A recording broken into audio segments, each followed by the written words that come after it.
Hello and welcome to Let's Talk with myself, Regan and John, and John Kane. We are coming from you remote, as we have from the past couple weeks. Reggie is in the studio, right, Reg? Yeah, I'm still here. I'm still here. And John and I are coming from you via Skype. So please bear with us if there's any weird sound quality things or if anything cuts out.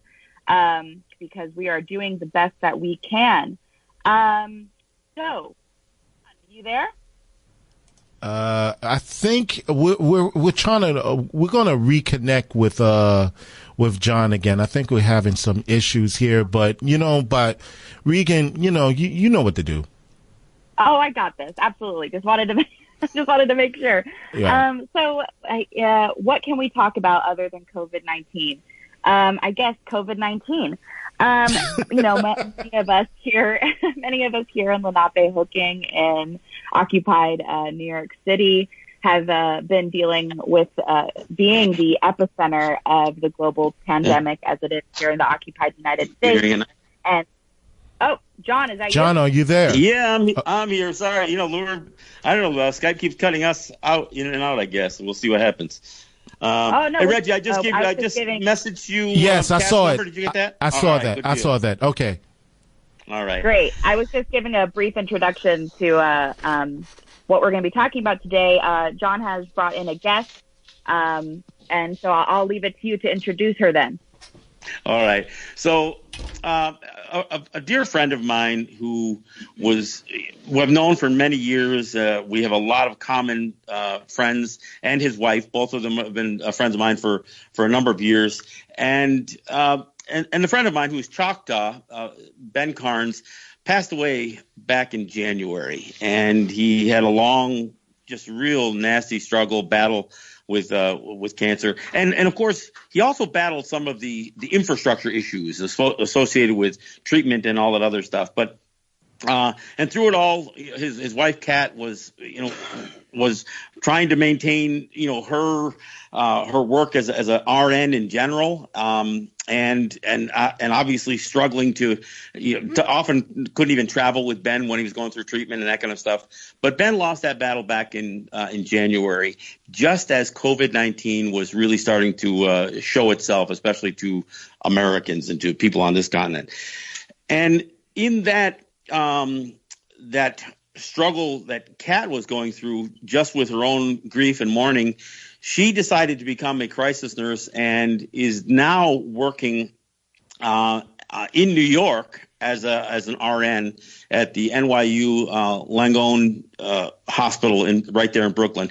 There's a certain irony that I can't make it to Brooklyn and Kat would make the trip from Oklahoma to be a nurse and just experience not only the whole culture shock of New York City, but obviously a New York City that is anything but normal to New York City.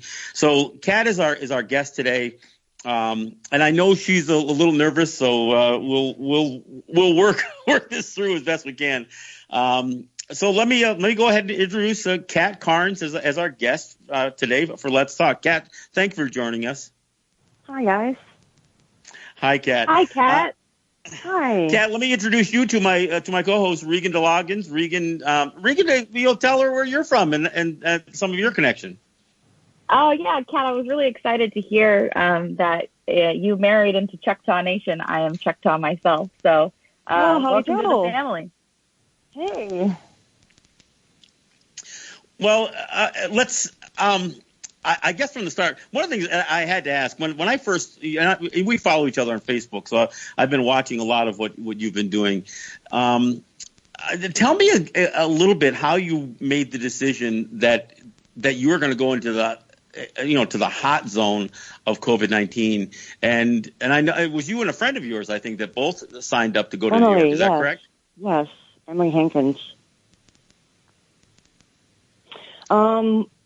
Well, I was working at OU up in Tulsa at the time, and I just kept watching the news, and the nurses were like, we need help, we need help, we need help. So I was like, I'm going to go help. And it was as simple as that. I I called my agency and said, get me up there. Now, what kind of process is that? So you are you essentially like a traveling nurse in general? Is that the way Yes. you work traveler. anyway? Yes. Okay.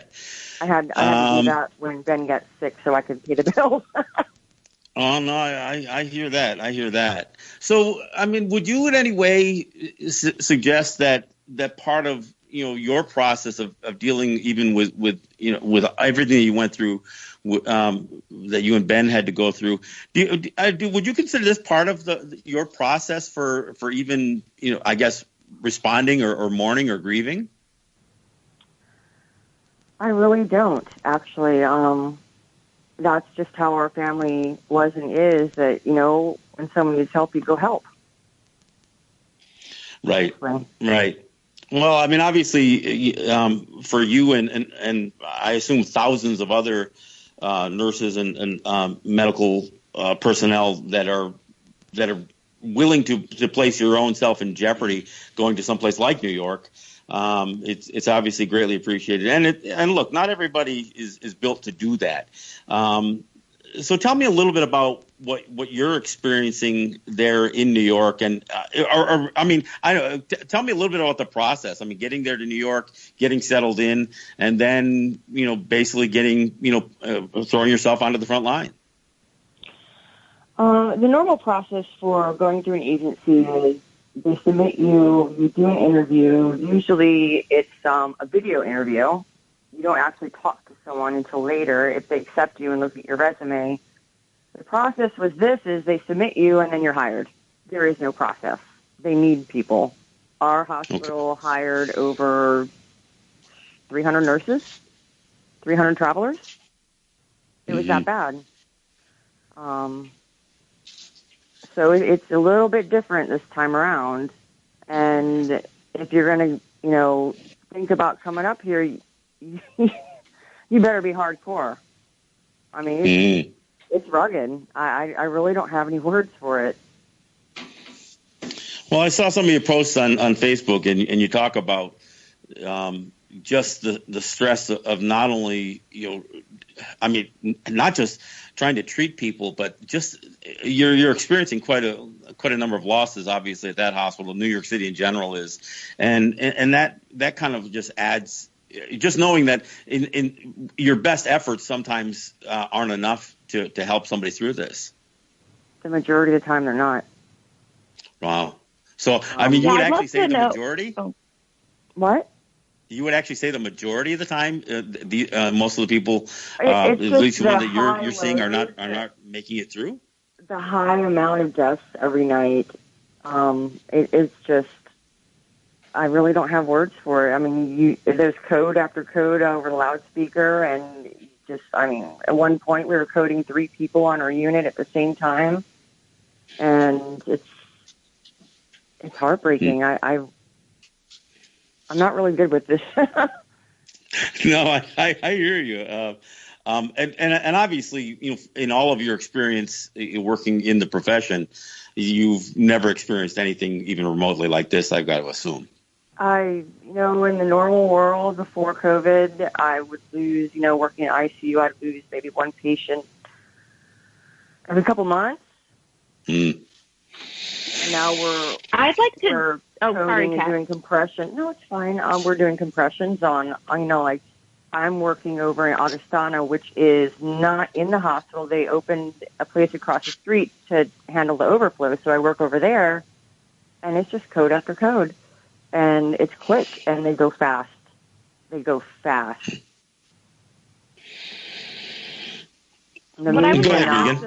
like to know, well, first of all, thank you so much for providing healthcare services and coming up here. I know that there was a call for nurses and medical personnel to come here to Lenapehoking to help with the incredible amount of cases of COVID-19 here. And I was curious as to see, what does a normal day look like for you during this time? And also, is it even a day? Are you working incredible hours that go on for days? I'm doing 48 a week. I could have taken 60, but I chose not to. Because I didn't know exactly what I was walking into, even though I knew it was going to be really, really bad. So in order to come back in one piece, I chose 48 hours. And even then, I'm going to go home a mess, I think. Now, you got off at 7 o'clock this morning, from what I understand, right? Yeah, I'm tired. I'll bet. Again. So what does that? Go ahead. I wanted to know, like, what does your day look like? Are you provided masks and gloves and all those kind of things that are necessary, or yes? I want to know. I want people who are listening to understand kind of what the day looks like for you. Our hospital provides us with our N95 gowns, face shields. We are having to reuse our N95s just because of the shortage. We're very careful with everything. I'm at a really good hospital, and I'm really, really thankful because they really do take care of us. Some of the other hospitals, like my normal night is like 6-to-1 patient ratio, 6 patients to 1 nurse. Sometimes it's a little less, and thank God the curve is starting to flatten, so it is reducing. At the same time, people are going out in the streets again, and it's not going to go away, guys. Now, how long is a patient usually staying there under your care? No matter what the outcome is, what would you say on average is the length of time that a patient comes in under your care? It depends on the age. It depends on the comorbidities. The ones that make it 2 to 3 weeks. I've been here 3 weeks. I've had one patient for 2 weeks now. Some get there and they've gotten there late and they just tank. They tank. And there's nothing you can do. There's nothing you can do. The thing about Corona is, let me see here. Let me think for a second. Sorry, guys. No, go ahead. Take your time. It destroys your No, you've been hemoglobin. working. Take your time. Yeah. It destroys your hemoglobin. Your hemoglobin is what carries the oxygen throughout your body. So when your hemoglobin is destroyed and being torn up, you can put your patients on as much oxygen as you want, and it doesn't matter. It will not help them. We have them on non-rebreathers, which is 15 liters, 100% oxygen, and their oxygen won't budge. You can have a patient who's sitting at 60%, which is terrible. You want them 92 and above. And they can be on room air, and you can put them on, a non-rebreather at 15% blasting with oxygen, and you can get them to maybe 82, and that's it, because their body can't carry it. Well, I think this is one of the things that I think is a little bit misunderstood, because there seems to be almost 2 levels that this disease impacts people. Sure, it has this form of pneumonia, but the fact that the blood isn't even able to carry the oxygen, and that's why a lot of these the idea of putting somebody on a respirator isn't providing. It's not oxygenating the blood. I know that there's another set of pieces of. Isn't there another equipment that does that that is even more rare, or certainly more rare than a ventilator? They're trying not to ventilate people now. It's an absolute last ditch because a lot of people are coming off the ventilators now, or they have heart issues, they have kidney issues, kidney failure. It's just not helping. We need to find another route. They're treating it like SARS, and it's not SARS. What does help is red blood cells. A bit. It'll help enough for a bit. Give them an infusion, and they might have a chance for a bit. So, is there a big push for blood donors, and especially doing the the more involved donation. So it's not just raw blood; where they're separating red blood cells. Well, the place I'm at right now, they are doing so many tests. They're trying to learn from it. I mean, it's a learning process from the beginning. It's new. But they're in it 100%. Go ahead. Pat, I'd like to know, what do you see to be the most useful or maybe prolonged or maybe best treatment that works for folks, if there even is one? We're just trying to keep them alive. Just trying to keep people alive? Just trying to keep them alive. There's nothing really to do right now. And, on that one about the oxygen, hospitals are running out of oxygen. So they're bringing in oxygen machines or big generators. Right, just the concentrators and that kind of thing. Yeah. What are you seeing for age groups? I know you talked about the ages. Are you seeing a full range, or are you predominantly seeing the elderly? What does it look like in terms of the inpatient, the people coming in? I'll tell you, the median age is 60. That's the median age, but we've got 50s, we've got 40s, we've got 30s, we've got 20s. We've got healthy people dying. We've got people with comorbidities dying. Wow. And if you're 60 and over and you have comorbidities, you're a goner. I don't mean to sound harsh, but it's just how it is. Now, how long do you anticipate being there in New York? I mean, do you have a term to this thing? How long do you expect to be there? I took an 8-week contract, but a lot of us nurses have been talking. We feel like we're going to be sent home soon. They're probably going to cancel the contracts because the curve is flattening, but I'm going to say that's really not for long because people are coming back out. No one listens. When I got here, the streets were empty. Now they're opening back up. Stores are opening back up. People are back on the streets, and it's not gone. Well, it's got to be frustrating for you, especially to see these guys go out there and protest the inconvenience of having to be home with their families for a month. It's got to be frustrating as a healthcare professional to see this and to see like this impatience with their own inconvenience, not getting a haircut or and that kind of thing. I mean, it's got to be really frustrating for those of you who are trying to work at this every single day. It's triggering, and that's my. I don't know what to tell these people. They don't know what they don't know. You can tell someone not to smoke because you give you cancer and you're going to die, but they're going to go smoke. You know what I'm saying? You tell them someone they're going to have, high cholesterol and have a heart attack, but they're still going to go to McDonald's. People are going to do what they're going to do, and guess what? We're still going to take care of them as nurses, but I don't even know what to say to them. Go out, catch the Rona, and go home, and your mom's going to die. You're going to kill your mom. You're going to kill your wife. I mean, until it happens to you, you don't know. I can't bother with them right now. It's got to be incredibly angry. frustrating because let's face it. It's one thing when the information isn't available, but there's also the high level of willful ignorance that comes to play in all this as well. I want them to come to work with me for a night.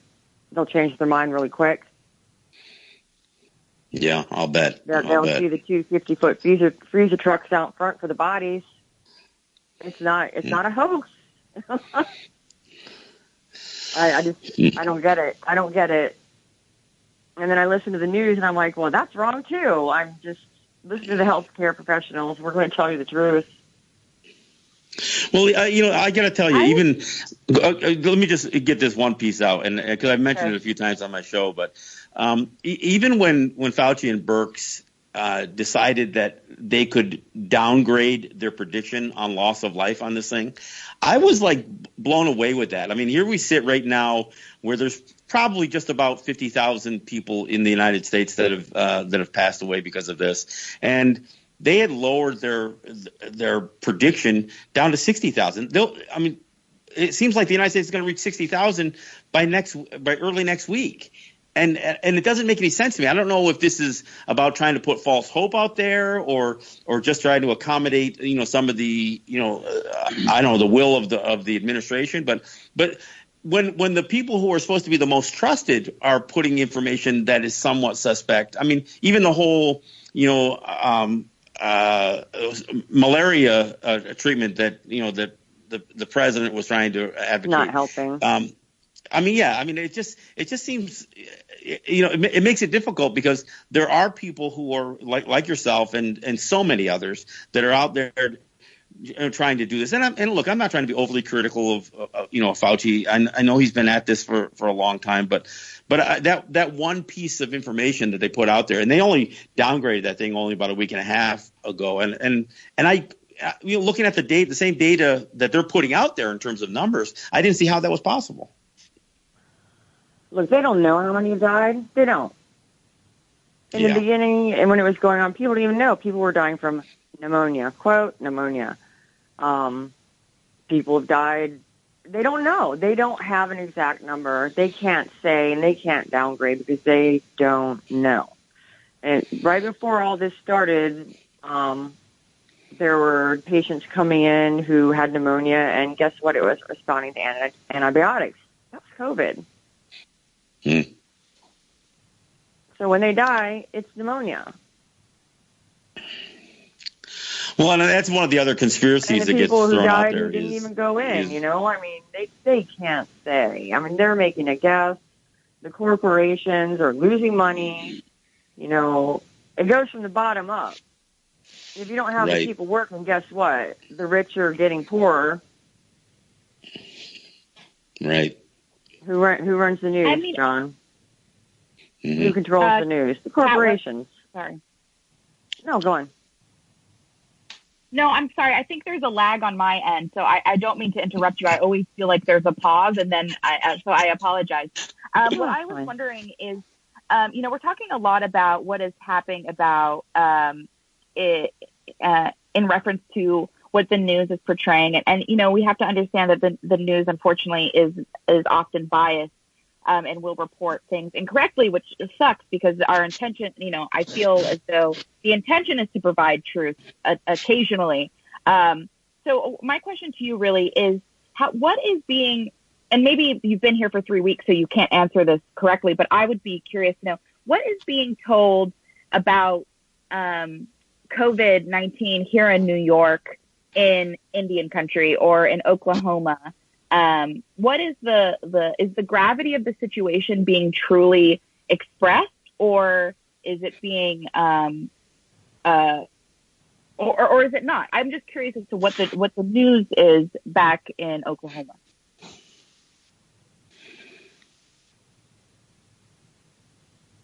I'm thinking.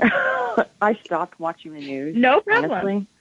I stopped watching. I couldn't take it anymore. I think they're going more for sensationalism and ratings. So anything they think that's going to get people going, they're going to talk about, but they're also behind the times on what's going on. They're saying that the curve is flattening, but there's still hundreds of people dying every night. That's not acceptable. We see media censorship is often weaponized. Absolutely. And like in Oklahoma right now, God help us, our governor, he's like, we're reopening business. And I'm like, all the nurses are like, no, don't do it. Don't do it. Yeah, I've heard that they're hemorrhaging reopening money as well. They're reopening it. They're not reopening it because they think it's safe.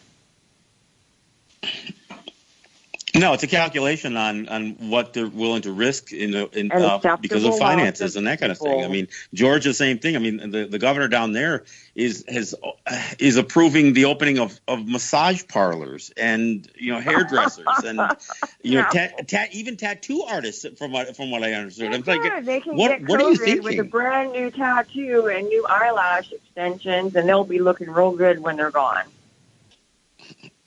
Yeah, I heard somebody say that morticians will do all that stuff for you too. You're right. And that's where the morticians. I mean,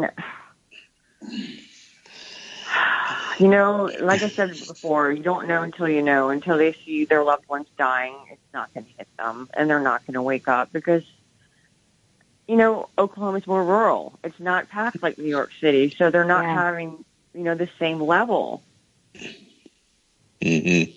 But it's going to happen. Kat, tell me this. I know the patients that you work on, have they all been confirmed by test to be positive for COVID, or are you treating people just based on the obvious and apparent symptoms? I mean, is there a separation there?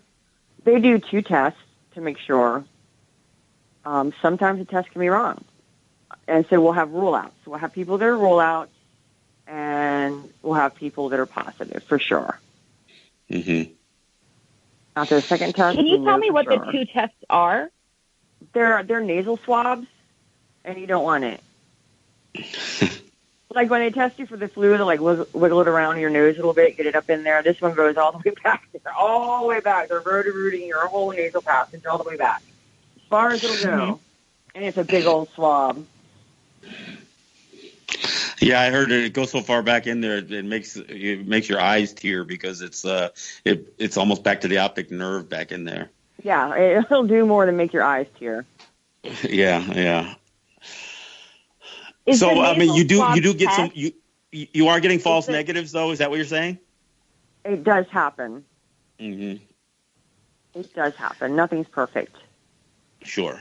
Yeah, and most of them, even the most reliable, say that they're within 95%. But from what I understand, the tests that they're saying that are the 10-minute or the 15-minute readout, that they are coming in at closer to 85% reliable. And again, as a nurse, you've got to realize that, or you may see if somebody's not doing the swabbing properly, then that opens the door for a false negative, I'd imagine. Yeah. I would have to agree with that.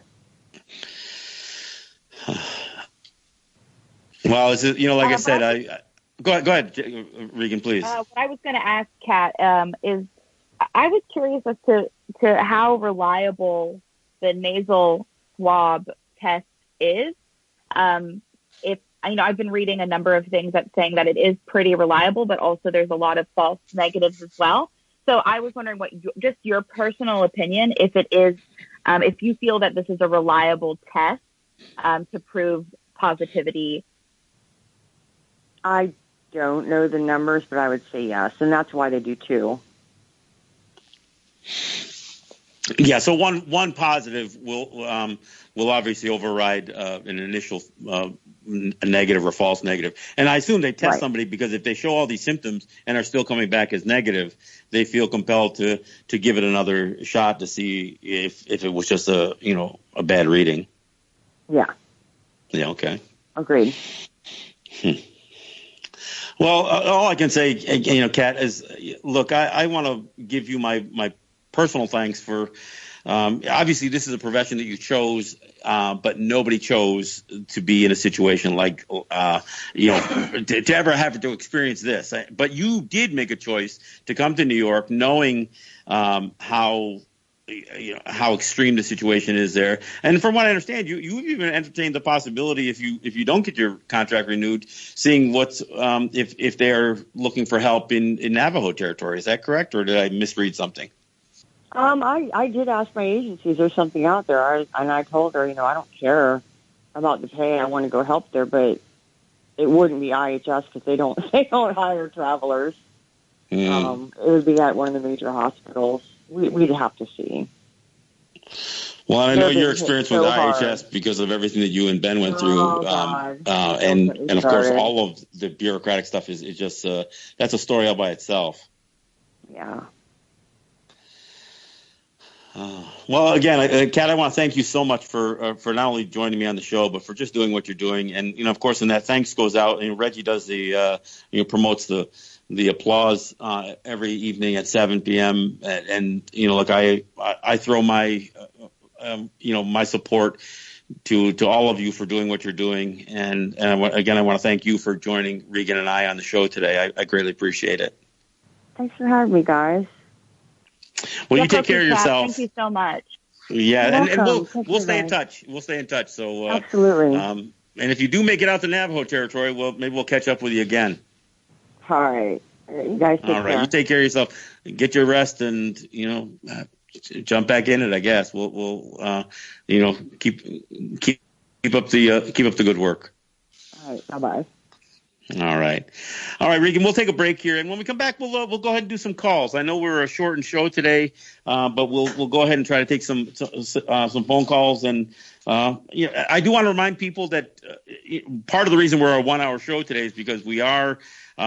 Look, WBAI is fighting for its lives as well. Obviously, with people out in the donations and the generosity, while it's there, becomes tightened during a situation like this. So we are in as we are so often, in a bit of a crisis, trying to keep WBAI on the air. So the pledge line is 516-620-3602. That's the number to call to make a donation, a one-time donation, become a BAI buddy. Do whatever you can. You can also go online. You can go to www.give2wbai.org. That's GIVE, the number 2, WBAI.org. And there, again, you can make a one-time donation. You can become a WBAI buddy. And I appreciate it if you did it in the name of Let's Talk. You can also make a text or donation by text if you want to follow the prompts for there as well. So we'll take a break. Reggie will have us go out with some tunes, and then we'll come back and we'll try to finish the hour with some calls. The number to call in is 212-209-2877. That's 212-209-2877. This is John Kane with Regan DeLoggins. All right, thanks for coming back. This is John Kane with Regan DeLoggins. This is Let's Talk. We are it's a special program today. We're shortened by an hour, so we have a limited amount of time for callers. I want to again thank so much Kat Carnes for joining us. I know this isn't really her thing, so I know she was a little uncomfortable, but she was willing to do it. She did want to get some of the messages out there, and I don't know what's your thoughts on Kat Carnes, Regan? Yeah, I'm always interested to see what people's experiences are who are on the quote unquote front line. So I'm thankful that she was able to express some of her frustrations with people here, not taking things seriously, or people elsewhere not taking things seriously. I can't imagine the amount of stress that she and her colleagues are under. And so I am thankful that Kat was here to express those things, and let's hope that people took it seriously when she said to stay home. Yeah, exactly. All right. So then again, we will try to do some calls. I realize we have a shortened show. And your donations help us get through and make sure that we can maintain the 2 hour program that we so much enjoy doing because of you, the callers. The number to call is 212-209-2877. That's the number to call. Reggie, do we have anybody on the line yet? Actually, we do have some callers rating, and you want to start them off?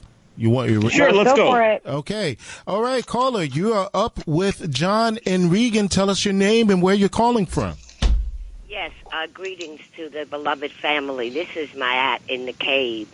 I would like the opportunity to clarify when John kind of thought to summarize what he thought were my point, and then I was cut off. So having some dialogue, I find, especially for community radio and contributors, is very helpful.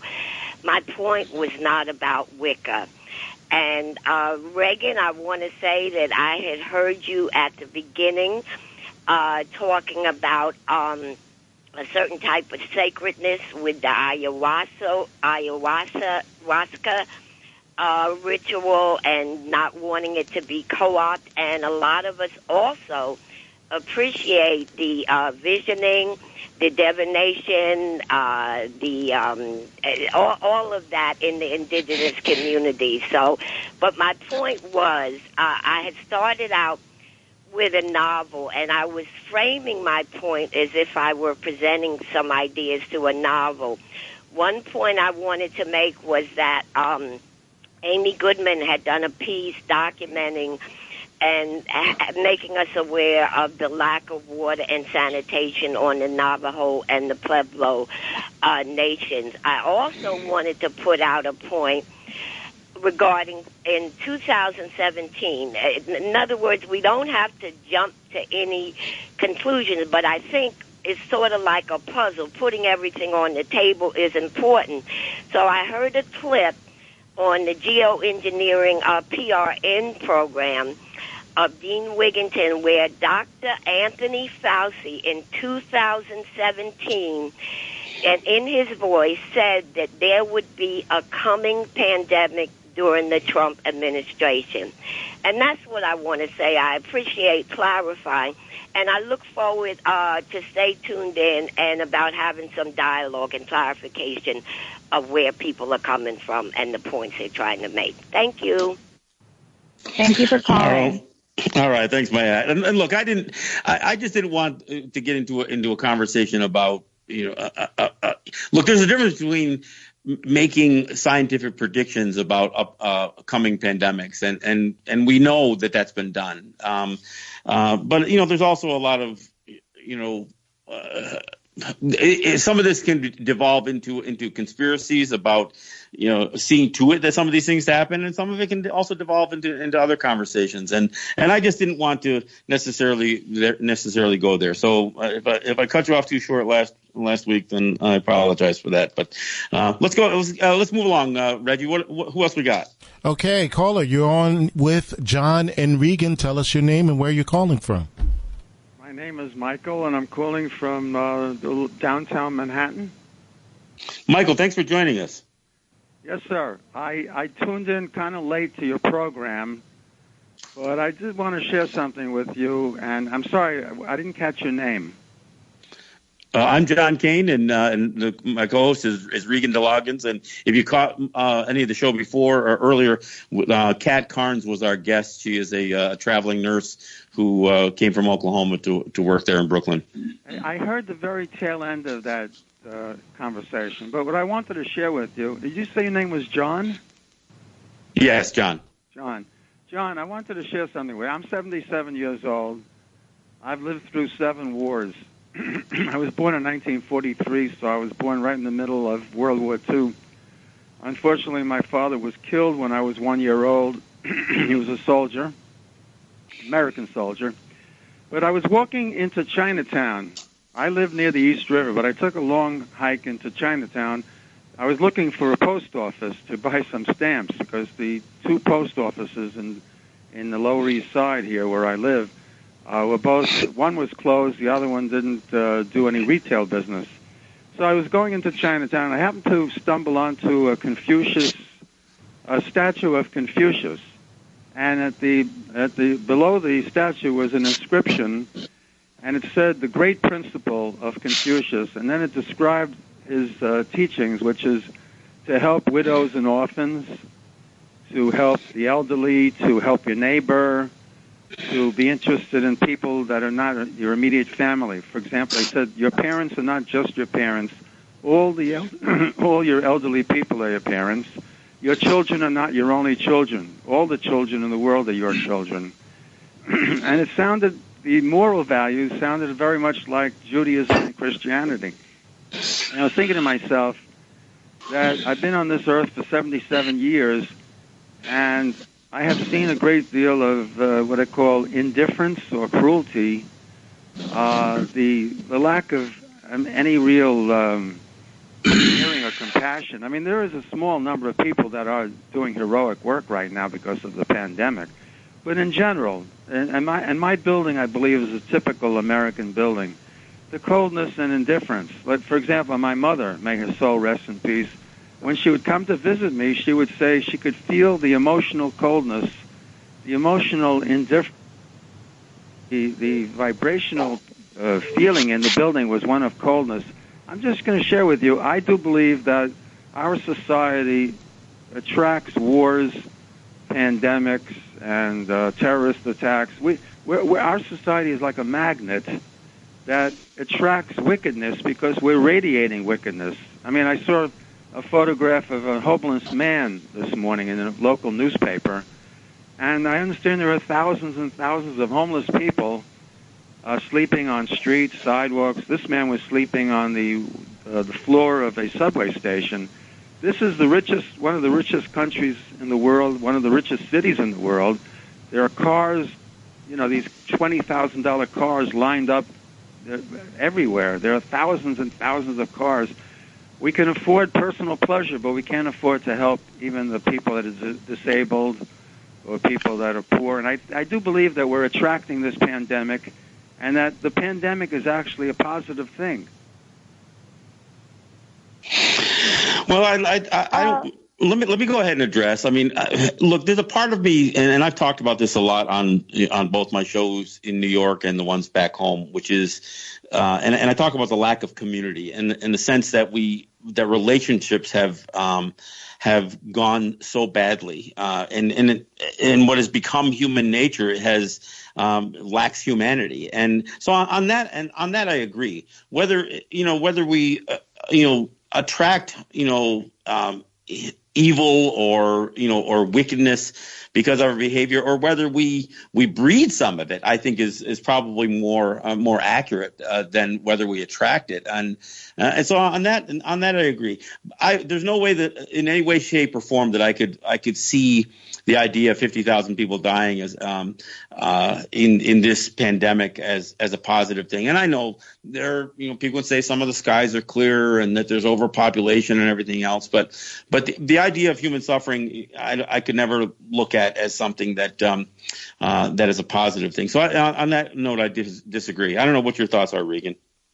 Yeah, I have many. I think it's important that we frame this pandemic in the reality of what is society, which is that we live in a capitalist settler colonial society, which is that the reason that this pandemic is so incredibly painful to witness is because there is a disparity between those who have and those who have not.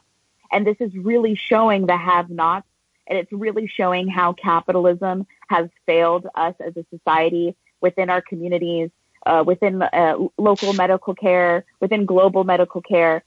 And even when we were talking earlier about things opening back up, it is because there's a fear of economic collapse, not a fear of losing people. I definitely disagree that this is a good thing. The amount of human suffering that is happening is not a good thing, specifically considering that this pandemic is disproportionately affecting Black and brown people. And therefore, when we say this is a good thing, are we in any way echoing that the loss of the most targeted within our communities is a good thing?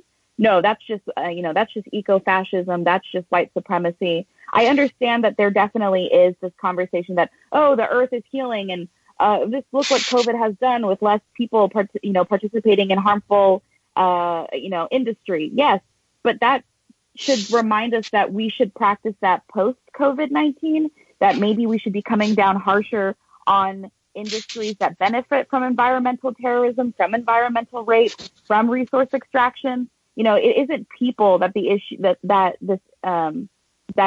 is the horror or the wickedness, but in fact, colonialism, greed, capitalism, predatory capitalism. These are the actual horrors. So it's important that we reframe this conversation rather than seeing people as inherently wicked, that the systemic issues are what are the true wickedness. Yeah, good comment. I think I agree pretty much with all of that, and I think again I bristle a little bit anytime somebody tries to say that this is that this is a good thing in any way. So, I agree with you. I don't know, Reggie, what do we got left? We got some more folks on the line? Yeah, we got another caller here. Hey, caller, you are on the air with John and Regan. Tell us your name and where you're calling from. This is Smiley from Connecticut. Well, thanks for joining the show. What's on your mind? Hey, John, let me tell you. BAI is a place of conspiracy, and later on it find out it's true. So let everybody spit their conspiracy and their vibe. Listen what I got to say, though. Coming up in about October last year, I work for the biggest home care company in America, and we were noticing something happening, because what happened is that I alone have 11 of my patients died. Guys have 9, 12, and every one of them charts said heart attack. And we said, damn, something is wrong. Oh, heart attack just take over and just kill people so all of a sudden. So we asked a few people they say, yeah, we got a lot of people dying. And our dying season is like November started, December, January, and we got a lot of people dying. But it started earlier. And so we said, something wrong. And then all of a sudden, November, December, and Corona come in, and heart attack take back bench. Everybody just say, okay, we resign. We're not killing nobody else. Corona, you take over. So, you know what I'm saying? It's just kind of funny to me and that, looking from the outside and the inside technically. Well, here's my thoughts on conspiracies, okay? I think it is healthy for people to be skeptical. Even cynical, and certainly, oppressed people have every right and almost an obligation to to question what is being spoon fed to them or imposed upon them. So that I don't disagree with. The problem that I have is when false information is put out there. It's one thing to speculate about what somebody believes might be a cause or effect, or just dispute the data that is being put out there. It's another thing to put false data out, and I think that's where, for me, I get a little bit troubled when I see people intentionally spread mistruths or untruths or lies. I mean, it's one thing to be misinformed and then to share that misinformation, but I think these are the areas that I'm troubled with. I absolutely think people should second guess, and of course I'm as critical. I think much of the data is frankly lower than what the reality is, and Kat Carnes back some of that up. She says they don't know how many people have died, and the numbers are clearly higher than that anything has been listed, and I've talked about that quite a bit on the show. But and again, I understand that WBAI has a very, very broad and diverse set of producers and ideologies even, and I'm not criticizing anybody else's, but those shows are those shows, and while I'm not going to insult anybody for expressing a view that I don't necessarily agree with, I just don't. The foundation of this show is coming from perspectives from what people experience, not just from at least from where Regan and I come from. I don't know if you want to add anything more to that, Regan. I've been having a lot of thoughts about this recently. Mostly, I was raised by parents that really did a great job in constantly advocating that I question authority and question where knowledge comes from and who is the authority in the knowledge. And so I've always advocated for folks to constantly question authority, constantly look for different answers. I definitely believe that a lot of conspiracies out there are true, and a lot of things happening that are happening because there's been a veil pulled over our eyes to the general public. And so I definitely advocate for a lot of those things, and for people to do as much in research as possible. And I think it also adds some diversity into our lives. When it comes to COVID-19, I try to avoid the conspiracies of like 5G or whatever, because a lot of them reference systematic issues in racism. I'm thinking specifically of people really using demonizing people's food habits as a means to demonize an entire group of people, and using that as conspiracy information to really broadcast some really horrible things within society. Yeah, I agree. Well, we're running out of time. I think we may have time for one more caller. Reggie, do we have another caller on the line? Yes, we have our final caller for the day. Caller, you're on the air with John and Regan. Tell us your name and where you're calling from. It's Peter calling from Tampa. Hey, Peter, thanks for calling. Thanks for joining us from Tampa. Filmmakers out there, look, remember like a few weeks ago, or a few weeks, months, I can't even tell time anymore, a lifetime ago, before, remember I mentioned the Philip Glass film, Kawanaskasi, Life Out of Balance? Right. Like, remember it showed like traffic and consumerism and how life is out of balance. We need new footage. Now the streets are empty. The shelves are empty, right? And we got to find the Hopi Indian word for life over the edge, because this is not life out of balance anymore. It's like life over the edge, and it's like gotta get all that footage for a future film about like, see what we, now we've gone too far. See what we meant? See what we meant?